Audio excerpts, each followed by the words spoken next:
In the cold wilderness of uncharted space, a place where even light seemed reluctant to wander, a shadow was born.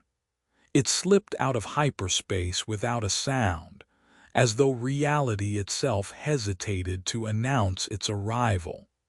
It was no ordinary ship. It was colossal, like a fragment of night ripped from the void, a dark leviathan drifting forward with quiet, unyielding purpose. Its surface was a patchwork of armored plates, each scar and dent telling a story of battles long past, conflicts fought in places that no map remembered. There were no flags upon its hull, no banners of allegiance, no markings of peace. This was Erivo's. Its presence was heavy, as if the surrounding space itself bent under the weight of its history. It radiated not triumph, but something older and colder, an intent so sharp it felt like a blade poised above an unsuspecting prey. Far across the galaxy, the celestial Concord thrived in its glittering cities.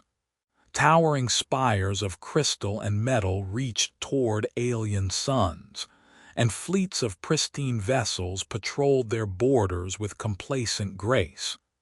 These species, ancient, powerful, and united under the illusion of moral superiority, had grown arrogant. They spoke of order and progress while feasting on their wealth.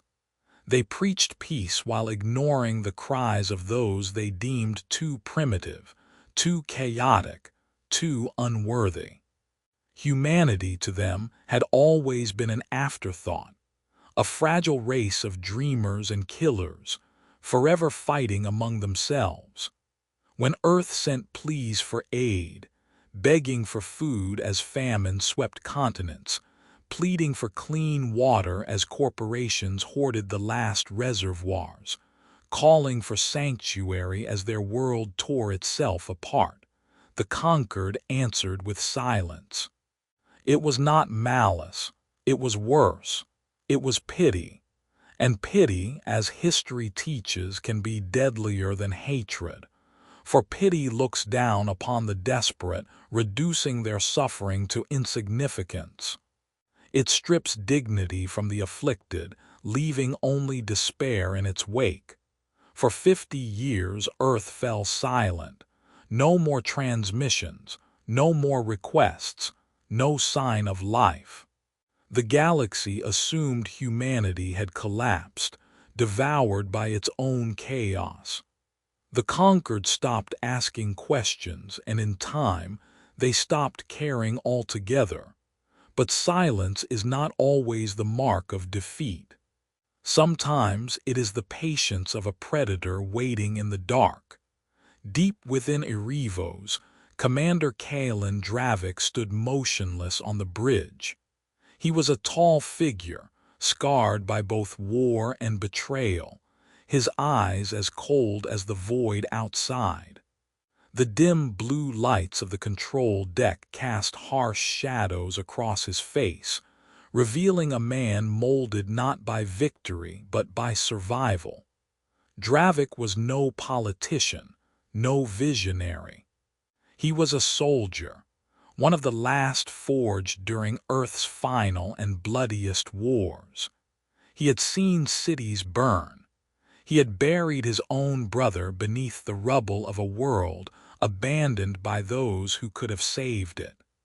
He did not speak as he watched the stars crawl past. Words he had long since learned were useless. The ship itself was alive with quiet purpose. Beneath the bridge, corridors hummed with low, steady power. The crew, hardened veterans who carried the ghosts of Earth's darkest years in their eyes, moved without wasted motion. They did not wait for orders. They already knew what to do. Erivo's was not a warship built in pride. It was not the product of ambition. It was a vessel forged from grief and vengeance, a floating testament to the price of silence. Each gun embedded into its frame was crude yet powerful, reminiscent of the weapons of old Terran wars, rail cannons, projectile launchers. To the conquered, it would look like a relic, an outdated monster born of barbarism. But Dravik knew better. Brutality had a way of enduring where sophistication failed. Beyond the bridge viewport, the distant light of a conquered outpost shimmered faintly. Its ships drifted lazily, secure in the belief that they were untouchable.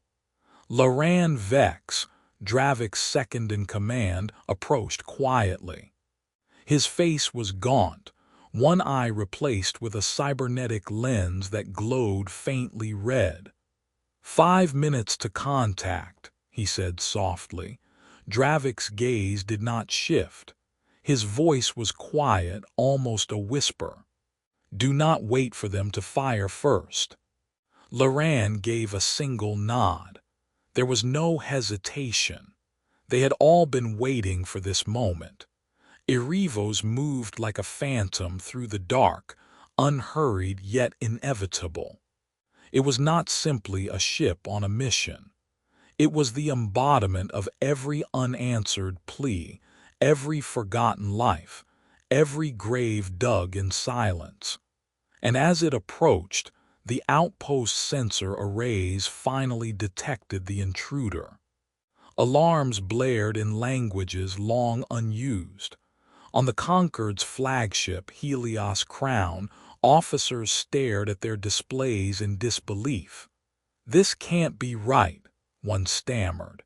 It's Terran, it's human. The commander of Helios Crown, an alien veteran named Admiral Tavar, narrowed his eyes. Humanity was supposed to be extinct, or at best, irrelevant. Yet here they were, returning not as beggars but as executioners. The Erivos drew closer. It sent no message, no demand for negotiation. Instead, written in deep blood-red paint across its jagged hull, the conquered officers read a phrase in archaic Terran script. We don't ask, we take. History remembers wars fought for glory. It remembers the great leaders, the shining cities, the victories carved in triumph. But it forgets the silence, the years when cries for mercy went unanswered, when suffering was met with indifference. And yet it is in that silence that the most dangerous enemies are born, because silence does not break. It waits, it sharpens, it becomes a blade. But Erivos' sudden appearance was not the beginning of this story. Its shadow had been cast long before. For 50 long years, the stars forgot the voice of humanity. No messages left Earth. No traders crossed the space lanes bearing Terran goods. No ambassadors walked the halls of the celestial conquered. To the galaxy, it seemed as if humanity had done exactly what the conquered had always expected, destroyed itself through its own chaos, swallowed by war and famine. The great civilizations moved on, their attention turning to trade routes, political intrigues, and their endless councils of diplomacy. Humanity became nothing more than a whisper, a cautionary tale told to young alien scholars. This is what happens to a race too primitive to rise above its nature. But the truth was far more dangerous. Beneath the scorched deserts of old Earth, deep under the skeletons of cities that once gleamed with life, hidden bunkers came alive with grim purpose. Factories churned in silence, powered by stolen reactors buried in the bedrock. Scientists, those few who survived the chaos, worked in secrecy, their knowledge twisted toward war. On the dead moons of Jupiter and Saturn, in hollowed-out asteroids and derelict stations, shipyards took shape. They were crude at first, welded together from scavenged parts and forgotten technologies, but over decades they became something far more terrifying. Weapons were forged in scrapyards where rusted satellites had once drifted aimlessly. Engineers built engines from scavenged alien parts, stripped from wrecks and forgotten wars. There were no blueprints left in open networks, no transmissions to give away their progress. Every discovery was buried, every breakthrough hidden, every success locked away in silence. While the galaxy laughed, believing Earth had burned itself out, humanity endured. They trained in secrecy. They rebuilt not as nations, but as a single, ruthless power, the Terran ascendancy. Old rivalries dissolved, not because humanity had grown wiser, but because they had finally found a common enemy. The memory of Concord's pity burned deeper than any hatred. Children born in this new age were raised with one truth: no one will save us, we will save ourselves. In the dark silence, new doctrines emerged, beliefs forged from betrayal and necessity. Mercy became weakness, negotiation became delay, and vengeance became survival. Entire generations grew up without sunlight, without joy, their lullabies the sound of machinery and drills in the distance. They learned to fight before they learned to read. They memorized schematics instead of fairy tales. And above them, as if mocking their struggle, the Concord's fleets shone like distant jewels, patrolling the galaxy with the confidence of rulers who believed they would never be challenged. But while the Concord saw silence as defeat, Earth used it as a forge. The Terran ascendancy did not rise in rage. It rose in patience, because patience, when sharpened long enough, can cut deeper than any blade. And when the time came, humanity would not return with open hands. They would return carrying fire. The galaxy believed humanity had burned itself out, but the greatest revenge is never born in anger. True revenge is born in silence, in the long years when hope is buried and pain becomes discipline. A sword forged in rage is brittle, but a sword forged in patience cuts deeper than anyone expects. And now, the weapon forged in that silence was ready to strike.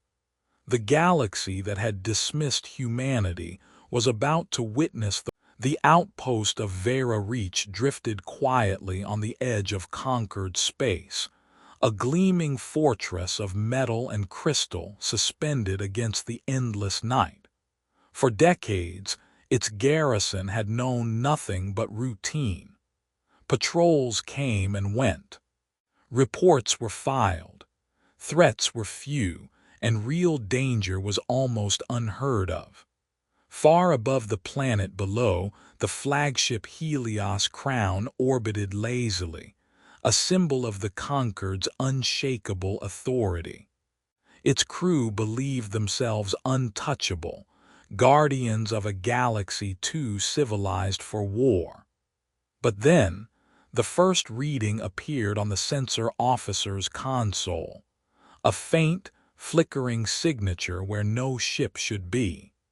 "Contact unidentified," the officer murmured, blinking at the anomaly. The shape was massive, dark, and silent, moving with steady purpose. The officer's voice grew tighter. "Commander, you might want to see this." Admiral Tavar, a veteran of 100 conquered campaigns, stepped forward. His calm eyes studied the screen as the image sharpened.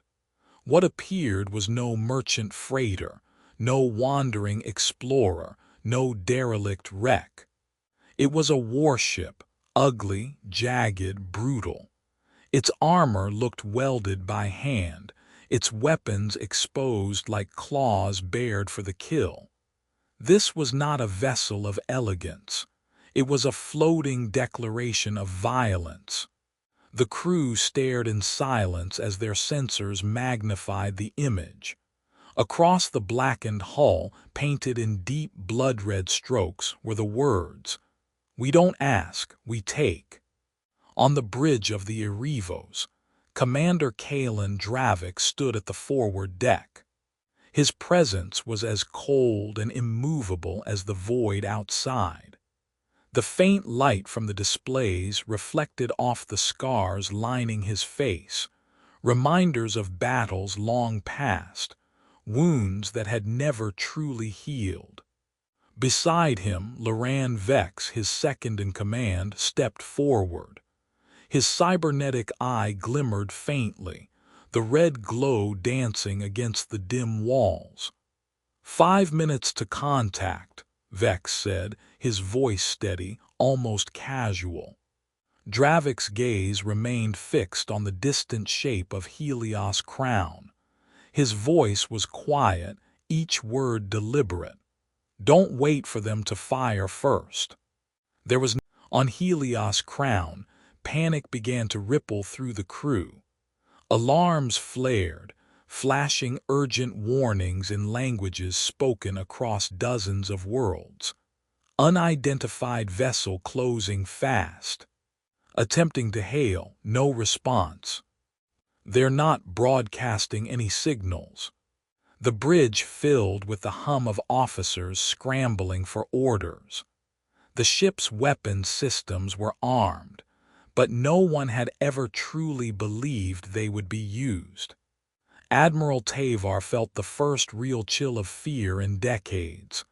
This can't be human," one officer whispered, her voice shaking. But it was. Erevos cut through the dark like a hunting beast, moving without hesitation, without fear.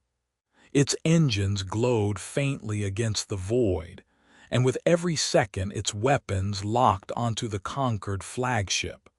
Dravik's crew moved like ghosts at their stations, silent, disciplined, lethal. None of them asked for orders. None of them hesitated. For them, this was not a battle. It was the long-awaited answer to 50 years of silence. Power breeds arrogance, and arrogance blinds the mighty to the quiet patience of the desperate. The conquered believed humans had vanished, burned out by their own chaos. They never wondered what silence can create when it is sharpened long enough. What approached them now was not just a ship. It was history returning to collect its debt. As the conquered flagship Helios' crown scrambled to understand what it faced, the moment of decision arrived. The void between Erevos and Helios' crown shrank with each passing second. The stars themselves seemed to fade behind the looming shadow of the Terran warship, a predator closing in on prey that had never known fear. On the bridge of Helios' crown, alarms howled in a dozen languages. Sensor readouts flashed red as the officers scrambled. "They're locking weapons," one shouted. "Raise shields, full power," another cried. Admiral Tavar stood frozen for a heartbeat too long. In all his years, he had never seen a ship move like this. There was no hail, no warning, no demand for surrender, only silent, relentless approach. "Signal them again." He barked, "Identify your purpose or we will be forced to." The reply was not words. Erevos fired. The ship's spinal rail cannon roared like an ancient god awakened, unleashing a slug of hyperdense metal that tore through space faster than the eye could follow. A moment later, Helios Crown's bridge exploded in a storm of fire and shrapnel. The shields that had never failed against pirates or rebels offered no protection. The flagship's proud spire snapped like brittle glass. Fragments of metal, oxygen, and bodies spun out into the void. On Erevos's bridge, Kalen Dravik did not smile. He did not speak. This was not glory. This was justice. Cold, unrelenting justice. "Targets locking," Loran Vex reported calmly. His one good eye tracked the display as two smaller Conquered escort ships tried to maneuver into position. "They think they can flank us." Dravik's voice was quiet, almost detached. "Teach them otherwise." Erevos unleashed another barrage, rail darts, kinetic lances, missile swarms that lit the void like falling stars. The first escort ship was cleaved in half. The second tried to flee, but its engines ruptured under the impact of solid metal projectiles. There were no warning shots. There was no mercy. Across the conquered fleet, panic spread like wildfire. Officers shouted over each other. The comm channels crackled with fear. "This isn't possible. How can they hit that hard?" "They're not using energy weapons. It's kinetic fire." Old-fashioned projectiles, but the power. The realization dawned too late. While the conquered had advanced in elegance and restraint, humanity had embraced simplicity and lethality. Erevos's weapons were not sophisticated. They were brutal, and brutal in war was often enough. One conquered lieutenant whispered in horror, staring at the words painted on the Terran hull as it closed in through the debris field. "We don't ask. We take." For centuries, the conquered believed they were untouchable. They forgot that progress without humility is fragility. And now, the forgotten race they once pitied had returned, not to beg, but to remind the galaxy of a truth as old as war itself. The simplest weapons, in the hands of those with nothing left to lose, are often the deadliest. The destruction of Helios Crown was only the beginning. What followed was not triumph, but an eerie silence. The battlefield was no longer a battlefield. It was a graveyard. Where once the proud Helios Crown had shone like a jewel of the conquered, now only fragments remained, twisted hull plating, broken spires of steel, and bodies drifting silently in the void. The wreckage glimmered faintly in the starlight, like a constellation of ghosts. The escort ships were gone too, torn apart by Erevos's merciless barrage. Escape pods floated aimlessly, blinking weak distress signals that no one answered. On Erevos's bridge, the crew stood silent at their stations. There was no cheering, no celebration. These were not soldiers fighting for glory. They were executioners delivering a long-overdue sentence. Commander Kalen Dravik did not move. His gaze was fixed on the wreckage outside, his expression carved from stone. Loran Vex approached slowly. All targets neutralized. Dravik nodded once. No satisfaction, no relief. "Set course for the outpost," he said quietly. "We're not finished." Far away in the capital spires of the Celestial Conquered, high-ranking officials received the news with disbelief and terror. "They're human," one counselor whispered. Impossible, humanity was finished. They had no fleets, no armies. But the evidence was undeniable. The data feeds from Helios Crown's final moments were broadcast across military channels. The jagged black warship, the blood-red words on its hull proof that the silent race they had mocked for centuries was not only alive, but had returned sharper and stronger than ever. In the days that followed, conquered fleets scrambled to reinforce border systems. Councils convened in panic. Some leaders demanded retaliation, others called for negotiation. But all of them felt it, the creeping dread that something fundamental had changed. The galaxy, for all its power and pride, had underestimated a race they had once pitied. Within Erevos, the silence stretched on. The crew did not speak unless necessary.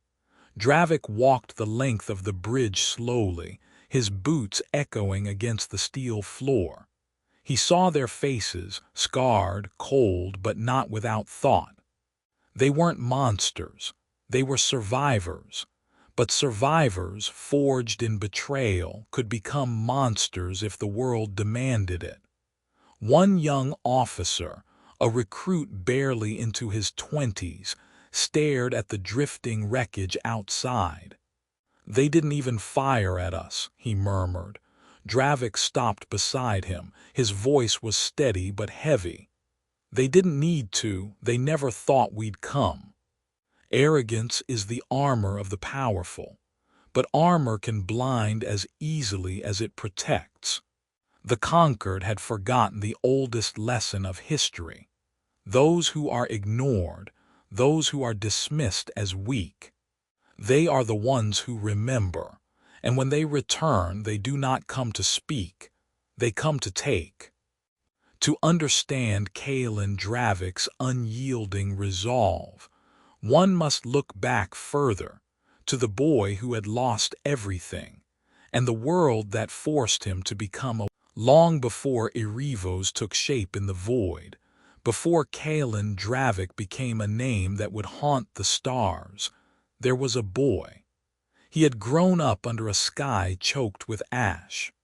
The cities of Earth were dying, some from famine, some from disease, most from the greed of the powerful who hoarded the last scraps of clean water and food.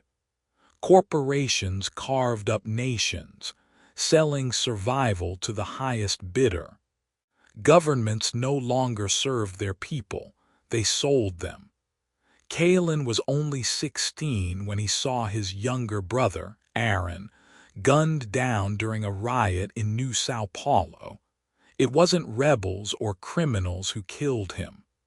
It was a private security force, equipped with weapons marked with conquered emblems. The conquered had not just ignored Earth. They had helped those who kept humanity in chains. After Aaron's death, Kalen's father broke.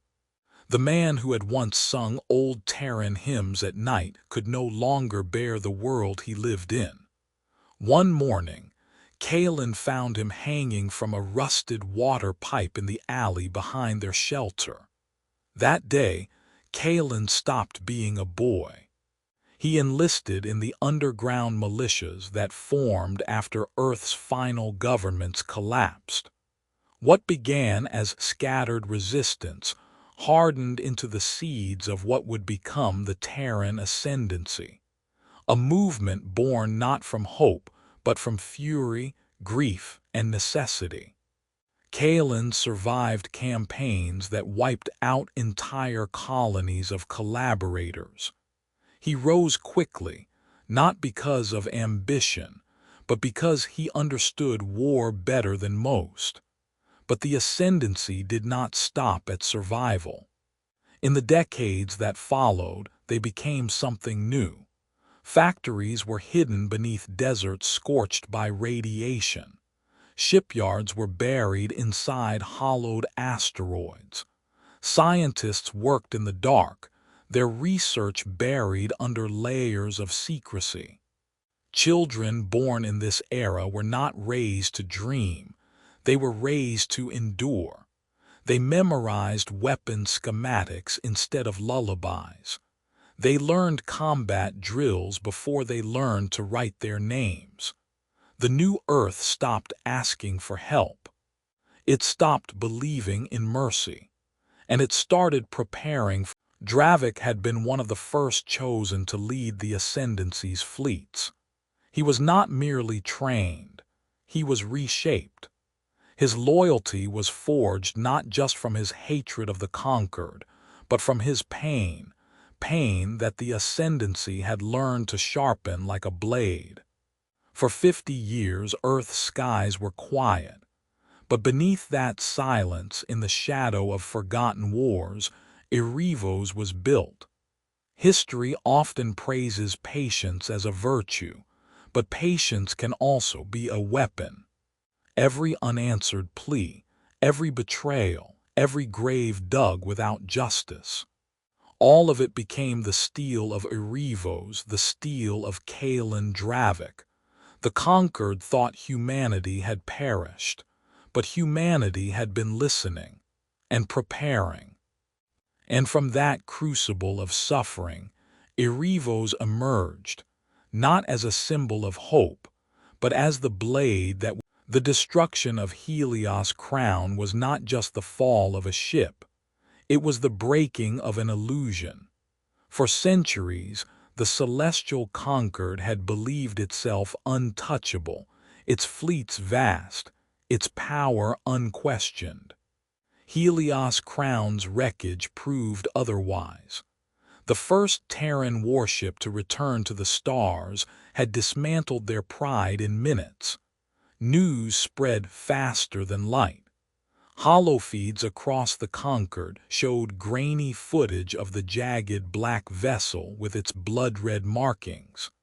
"We don't ask, we take." Panic erupted in the council chambers of the conquered. How did they build this without our knowledge? Who gave them this technology? This is a single ship. Imagine if there are more. Their debates turned to fear, then to anger. Some called for immediate retaliation, others for appeasement. But in their endless arguing, they missed the truth. The Terran ascendancy had already moved beyond negotiation. While the conquered's fleet scrambled to organize, Erevos struck again.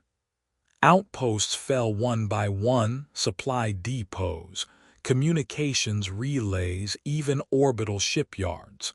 The attacks were fast, brutal, and unrelenting. Each target was chosen carefully, severing the veins of the conquered's power. There were no warnings, no demands for surrender. When Erevos arrived, it was already too late. On the bridge, Kalen Dravik watched each strike with cold detachment. He never gloated, never smiled. To him, these were not victories. They were sentences carried out. Loran Vex stood beside him, reading casualty reports. Another depot down, minimal resistance. "They're running, sir." Dravik said nothing for a long moment. Then, quietly, "They always run when the cost becomes real." For the crew, the victories felt hollow. Some officers avoided looking out the viewport after battles, unwilling to see the drifting bodies of conquered soldiers, many of whom had never even fired a shot. One young gunner whispered to another, "We're not liberators, we're executioners." No one corrected him. War does not begin with hatred, it begins with silence. For decades, humanity's pleas were ignored, dismissed as the cries of a dying species.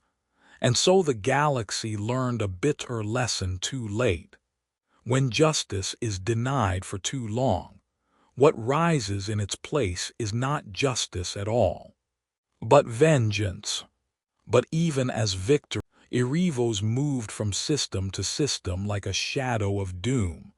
Outposts burned, supply lines fractured, Entire sectors fell silent after its passing, but inside the ship, silence had begun to take on a different weight. At first, the crew had believed in their mission. They told themselves they were avenging the graves of Earth's forgotten, punishing the arrogant conquered for decades of cruelty and neglect. Yet as the bodies piled higher, and the wreckage of conquered civilian stations floated alongside the debris of warships, unease began to grow. Elia's Corps, one of the youngest officers aboard, found himself staring at the tactical display far longer than necessary. "They didn't even fight back," he whispered after their latest strike on a small orbital station. "We killed them before they knew what hit them." Darren Holt, a veteran gunner, grunted in response. "They let us starve. Let Earth rot in its own ashes. Don't forget that, boy." "But this," Cor's voice faltered, "this doesn't feel like justice anymore." Kalen Dravik heard the whispers. He saw the sidelong glances of his officers. He ignored them, or at least pretended to. In truth, the same thoughts gnawed at him in the quiet moments when no one was looking. He remembered Aaron, his little brother, his last family, and how the boy's eyes had pleaded for help as he lay bleeding in the dust. But Aaron's killers were already long dead. And yet, Erevos kept burning worlds that had never heard Aaron's name. Loran Vex approached quietly one night as Dravik stood alone on the darkened bridge. "They're doubting you," Vex said, his voice low. "Maybe not openly, not yet, but it's there." Dravik didn't look at him. "Good. Doubt means they still have something human left in them." "Do you?" Vex asked. Dravik turned his scarred face just enough for the light to catch his eyes. "I can't afford to." The next day, Erevos targeted Krithia Station, a conquered medical hub. Thousands of scientists and civilians lived there. The ship's guns armed, waiting for Dravik's order. Elia's Corps stood at his post, jaw clenched. "Sir, they're unarmed. These aren't soldiers." Dravik didn't respond at first. The silence stretched until it became unbearable. Finally he spoke, his voice quiet, steady, and heavy as stone. "Ignorance isn't innocence. Fire." The bridge shook as Erevos unleashed its barrage. Revenge has a way of blinding even the righteous. What begins as justice for the wronged can twist into something darker, until the avenger becomes what they once hated. And yet, the line is never clear. In war, it never is. And then, just as the crew's faith wavered, a voice from Dravik's past returned, carrying a truth that would shatter. Erevos drifted through the ruins of Sirius Outpost, a dead, conquered station torn open by time and war. It was meant to be just another stop, another forgotten relic of the past to be scavenged for resources. But in the darkness of the shattered station, a signal pulsed, weak, encrypted, and unmistakably human. "Commander," Loran Vex said sharply, scanning the data. "It's Terran but old, pre-ascendancy encryption." Kalen Dravik's expression hardened. "Patch it through." The voice that emerged was rough, weathered, and impossibly familiar. "Kalen, if you're hearing this, then I was right. Come to me. We need to talk. I've seen what we've become, and it isn't what we fought for." The voice belonged to Marcus Varen, Dravik's old mentor, the man who had trained him, raised him like a son, and then vanished more than a decade ago. The Erevos altered course. Hours later, Its engines burned softly as Dravik boarded the broken outpost alone. The corridors were silent, filled with floating dust and the echoes of a place long forgotten. He found Marcus waiting in the station's command deck. Older now, scarred, with one arm replaced by crude cybernetics, yet his eyes were the same, steel and fire, but tinged with regret. "You're supposed to be dead," Dravik said, his voice low. Marcus gave a tired smile. "I am. At least officially. The Ascendancy doesn't kill its best weapons. It buries them until it needs them again." Dravik raised his weapon, anger simmering beneath the surface. "What is this?" Marcus stepped forward slowly. "The truth. The war you're fighting. It isn't yours, Kalen. It never was." He activated the terminal. Files appeared, classified Dominion logs, psychological profiles, secret communications, reports of conditioning, reports of engineered trauma. Dravik saw his own name, his own face, his own life dissected like a lab experiment. Even Aaron's death, staged. Dravik's hands trembled as he scrolled through the files. His breath grew shallow. They killed my brother," he whispered. Marcus's voice cracked. "They needed you angry. They needed a weapon that believed in vengeance. So they gave you a reason to hate, and then they aimed you at the galaxy." Kalen staggered back, the weight of betrayal crushing him. "All these years," his voice broke, "I thought I was fighting for justice, for him." "You were fighting for their power," Marcus said softly. "And now the Ascendancy has everything it wanted: fear, chaos, and a fleet that will burn the galaxy in its name. Betrayal cuts deepest when it comes from those we trusted. Kalen Dravik was never just a soldier. He was a weapon shaped by grief, a pawn in a game he never knew existed. And the truth is often more terrifying than the lies we live by. Because once we see the chains, we can never unsee them." That truth left Dravik with a single. Kalen Dravik stood in silence, staring at the terminal's cold blue light. The files still glimmered before him, proof that his entire life, his pain, his rage, had been nothing more than a tool forged by the Terran Ascendancy. His hands trembled, though not from fear. It was fury, deep and suffocating, like fire trapped in a sealed chamber. "They made me," he whispered, the words tasting like poison. "Every choice I thought was mine was." Marcus Varen stepped closer, his voice heavy with regret. "You can still choose now. That's what they fear. They didn't train you to think for yourself. They trained you to obey."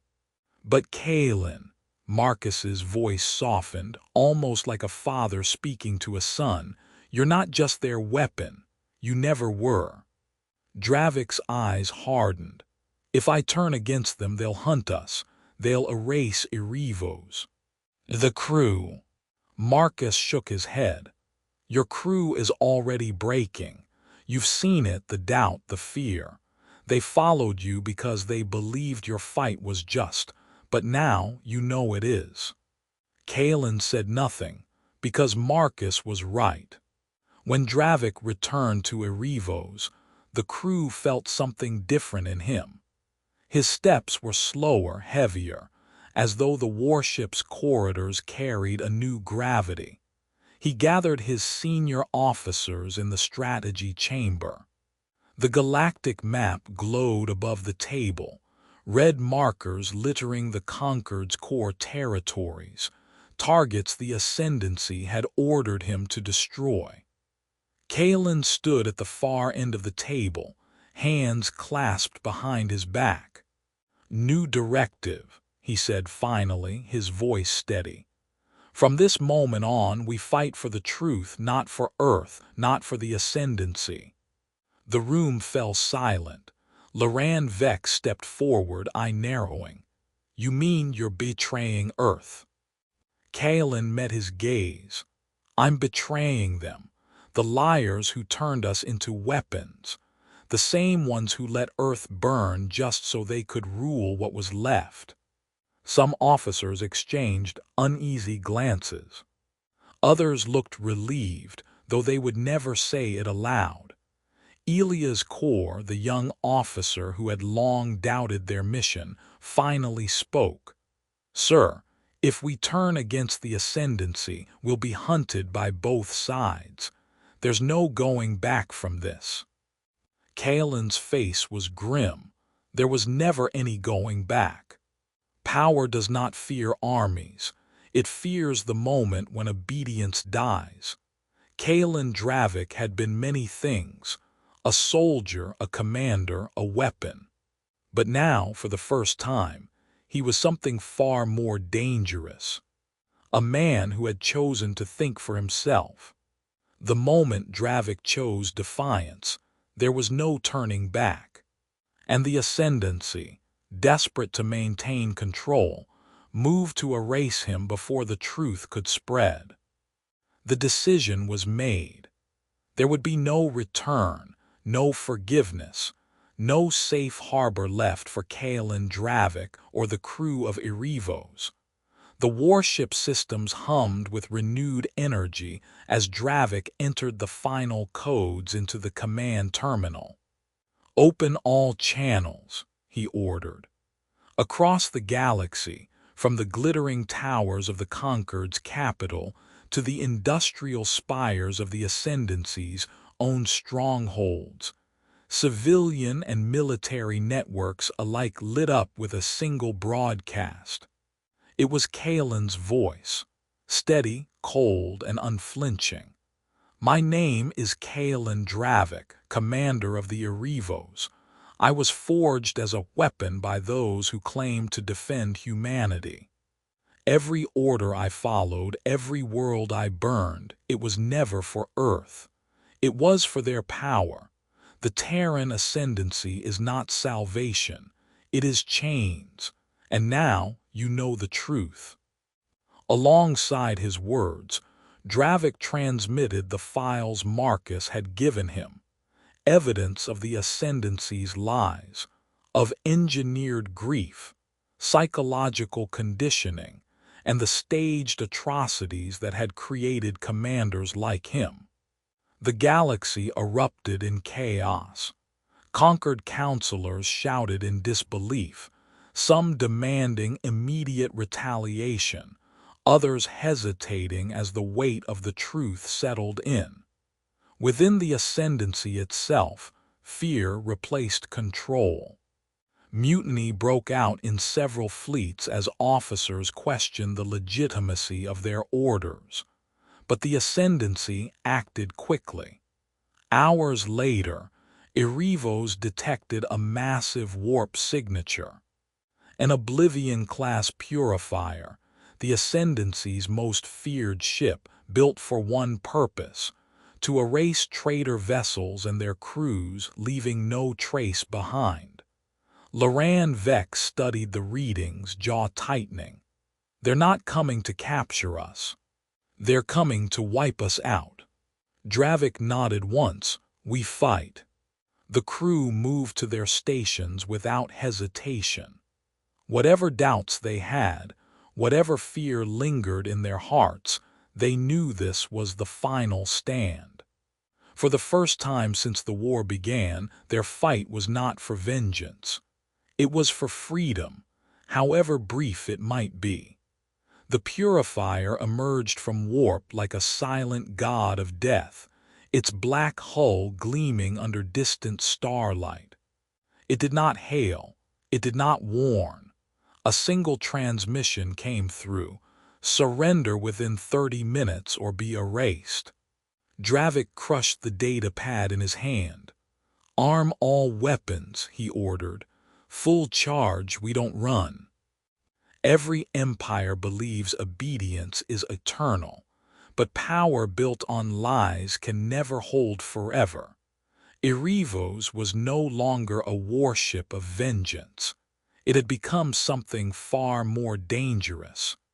A voice of the Oblivion-class purifier hung in the void like a black spear aimed at the heart of Erebos. Its surface was sleek, flawless, and cold, a ship designed not for war but for execution. No banners, no insignias, only silence.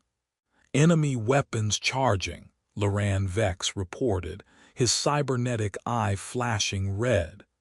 Kalen Dravik stood at the center of the bridge, still and unshaken. All batteries online. Rotate shields every 3 seconds. Make them work for every shot. The crew obeyed without question. The fear that had once fractured them was gone. For the first time they were united, not by revenge, not by loyalty to the Ascendancy, but by choice. The purifier struck first. A beam of ionized energy lanced across space, slicing through Erebos' dorsal armor like paper. The ship buckled under the blow, alarms blaring as sparks rained from the ceiling. "Return fire!" Dravik barked. Erebos roared in answer. Rail cannons thundered, launching slugs of dense metal that slammed into the purifier's shields. Autocannon shells shredded across its hull, leaving long streaks of scorched plating. But the purifier was relentless. Drones poured from its sides, faceless humanoid machines, silent and deadly, boarding Erebos through breaching pods. Darren Holt met them first in engineering. He fought like a man possessed, shotgun booming in the tight corridors. He detonated 2 grenades at point-blank range, killing the drones and himself. On the bridge, Elia's corps manned the gunnery station, firing until the controls burned under his hands. Loran Vex took a blade to the chest but kept fighting, gunning down boarders even as blood soaked his uniform. Dravik joined the fight personally. His movements were cold and precise, like a predator on instinct. He slammed one drone into a bulkhead, tearing its helmet free. Underneath there was no human face, only machinery wrapped in synthetic flesh. "They're not even people," Dravik spat, rage twisting his scarred features. "We've been killing machines for them." The battle raged for what felt like hours. Sections of Erebos went dark. Fires consumed entire decks. But still the ship fought. At last the purifier faltered, its shields flickering, its engines struggling under the relentless assault. Dravik seized the moment. "Fire the spinal cannon, everything we have now."